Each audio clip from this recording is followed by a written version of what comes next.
they put the device on the floor and they start smashing it with the hammer.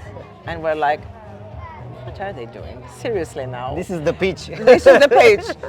So they leave a sticker like the one we have there, turn your radio off. And we're like, Damn. wow. And then they also, flip. they had a catchphrase. Yes, and they flip turn the sticker. It was OFFRadio. Salutare tuturor! Sunt aici cu o parte din duo-ul care a pornit OFFRadio, celebrul radio care e popular în România, în special în Cluj-Napoca, și fac switch-ul către engleză pentru a avea un mic interviu cu Demi. Hi Demi. Hello. You're part of the duo that made the leading streaming radio, online radio in Greece. Yes. And we have so many questions Okay. because it's such a big Shoot. success. And we have to know how it all started. Well, we used to work for the conventional radio FM stations.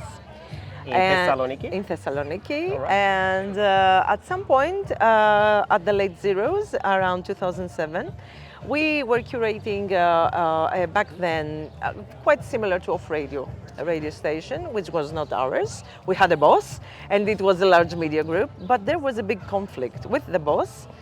And an incident happened that was, let's say, a matter of morality and ethics. So out of morality and ethics, Nikos decided to leave the station because of a huge conflict with the management.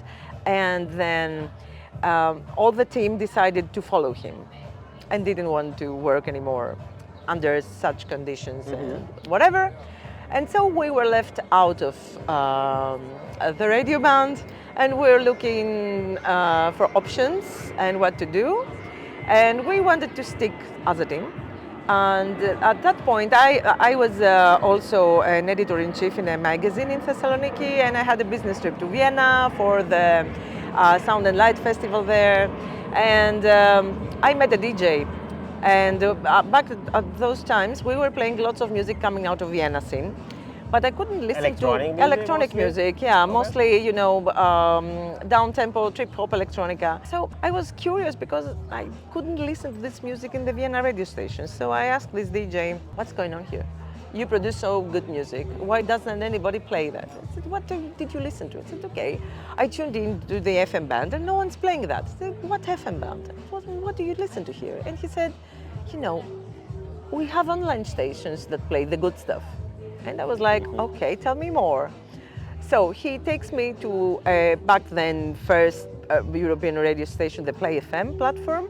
And I see that and I was like, what is that? We should do that in Greece. So I called him and say, stop whatever you're doing. We're going to do the first serious streaming station. And it was 2008. A week before the iPhone was launched, we launched OFFRadio. Okay, good timing. Yeah, it was. Yeah. And the best timing of all was that Facebook was on the rise. So there were no marketplace, boosted pages and posts, whatever. It was all organic back then. So many Greeks were studying in the UK. So everybody was discussing about, okay, they said they're going to do another radio. We didn't say it was going to be online.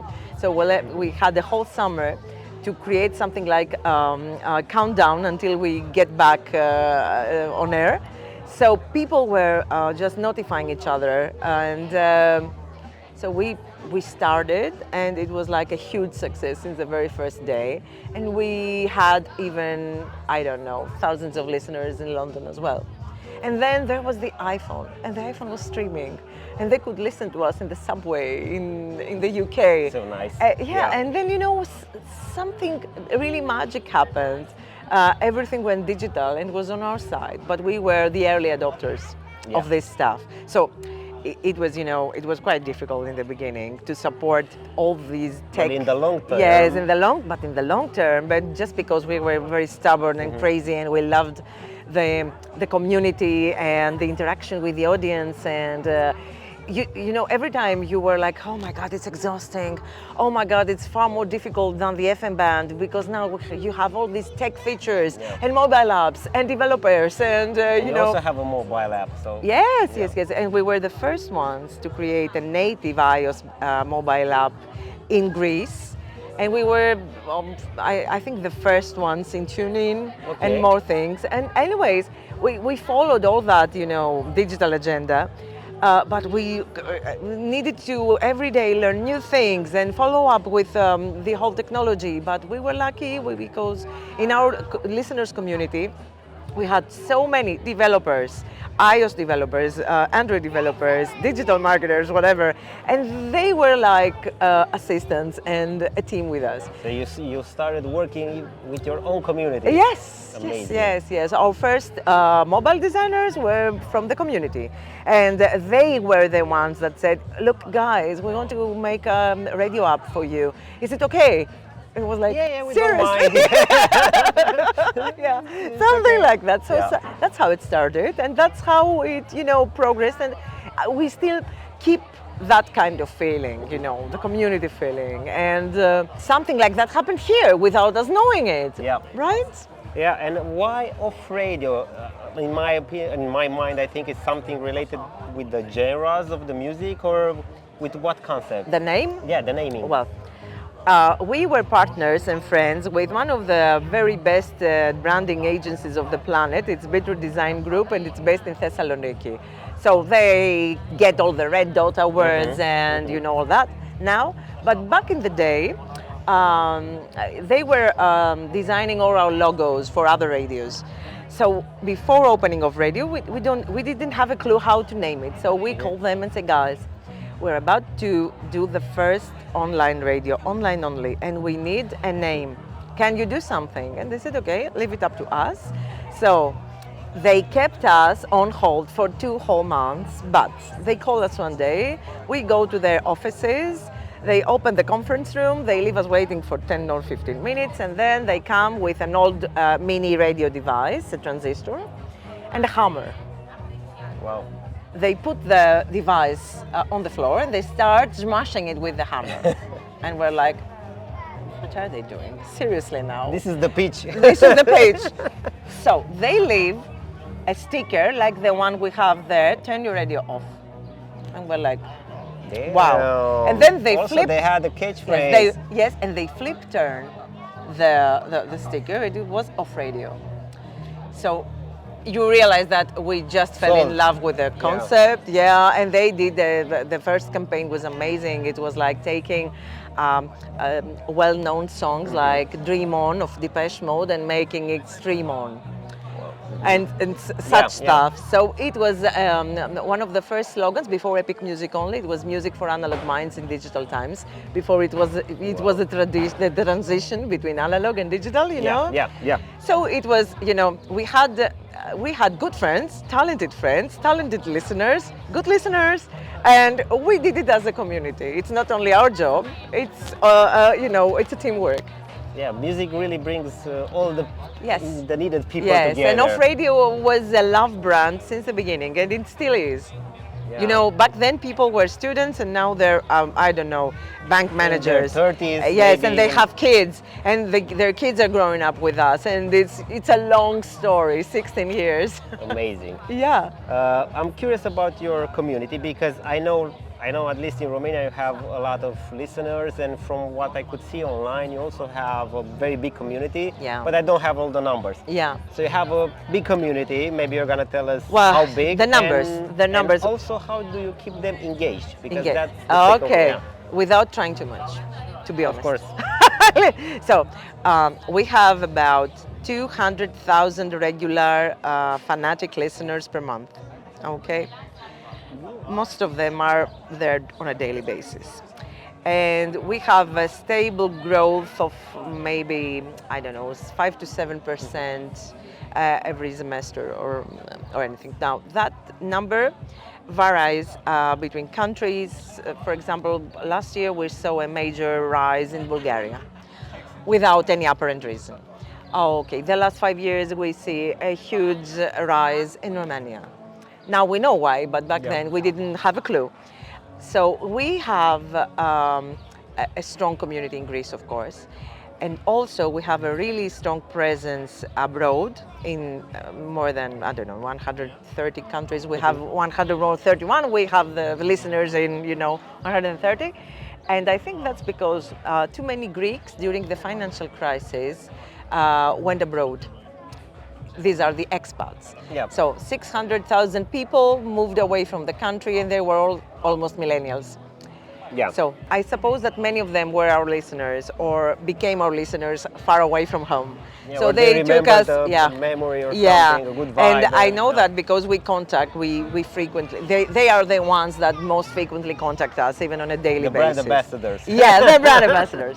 So that's how it all happened, and now we have a very strong presence globally. I mean, the 63% of our total listenership is in Greece, and the other 37% is, abroad.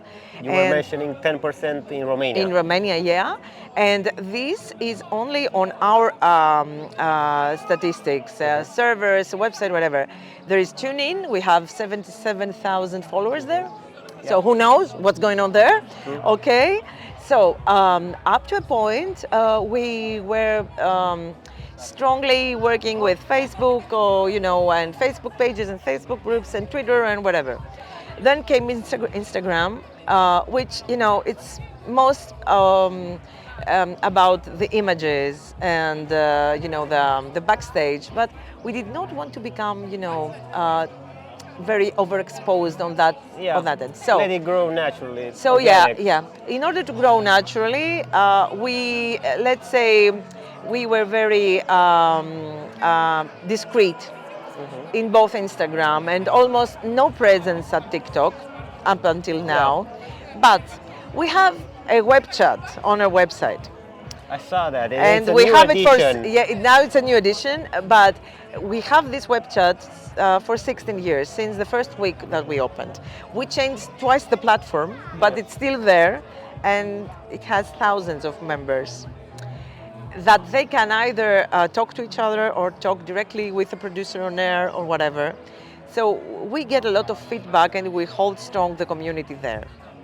So that's how you keep them engaged. Yes. Also, It's very direct, if I think about it. Yes, it's very direct, and also we have a policy. You send an email, you always get a reply, and not an auto-reply. If I knew this back like 2 years ago. Yeah, so we keep in touch, and we are very direct and authentic. All our producers, although you don't speak Greek and you may not understand what they say, all of them are allowed and free to be themselves, express their own thoughts, opinions. We don't moderate anyone. Okay, we have rules, but they all follow the rules. But we need things to be friendly. Anyone can share with me when I'm on air their state of mind, their feelings, their losses, their joys, their successes, their disappointments, their love affairs, whatever. They always know that someone will be there. And during the pandemic, this was... I think it was crazy. It was crazy, and it was, so touching. I don't know, those 2 years with the lockdowns, I was like, it was the first time of my life after 2 decades having radio shows that it felt so meaningful. Yeah. So it's more than having fun and music. True, it's really a calling and a lifestyle, if I think about it. Yeah, it's a way of life. And this cool project of yours, how many people are behind it? Because I know about you and so we're a small team who used to be a large team of producers. At some point up to 2014 we were 18 people, but now we're 8. I am in studio on the microphone, but we have I think more 10 people on the backstage working either in technical stuff, in IT sector, mobile apps developments, and all of them we're family. They all feel OFFRadio like their own. So we're not the bosses, Sometimes they call Nikos the boss and me the management, and we laugh about it because, who's the manager, who's the boss? And we're friends, and we're there for each other. Amazing. Yeah. And I'm curious, also, do you make like OFFRadio events or parties or maybe brand activations at music festivals? Before the pandemic, up to before the pandemic, we had implemented 46 parties, events, and stuff Jesus. in 12 years. 46 events in 12 years. That's quite the CV. Yeah, but then after the pandemic, okay, we maintain some major projects that we have. Is we have, for example, an event for young designers, fashion and not only fashion designers. It's held in hotel rooms in a boutique hotel in Thessaloniki, and it's for emerging new creators. So we do that twice a year in collaboration with a magazine, Ozon magazine in Greece. And then we have some annual stuff, some annual gatherings, parties, or etc. We get involved in gigs that we like, and we like to organize parties. But we now do parties with a reason, not okay. Let's what time is it? Okay, let's have a party tomorrow. Not So like that. I'm just here, just pondering, because maybe I can relate a little bit. You like to make events that you can somehow fully control. Community events. But control mostly. from a point of view that you want to manifest the vibe of OFFRadio, right? Yeah. And we don't want to do, I don't, so many people organize parties and DJ sets. So I think everyone is full of that and it's covered. I think that from us, it's another thing that's requested. It's somewhere to hang out, somewhere to meet people like you and listen to good music, get in touch with the station, But the music is back. It's like yes, it's like the soundtrack of the evening. Yeah, something like that. Amazing. Yeah. Now I get the full story now. And then we love to do concept things like, I don't know, small gigs in backyards or whenever it's possible. Yeah. Sometimes we take over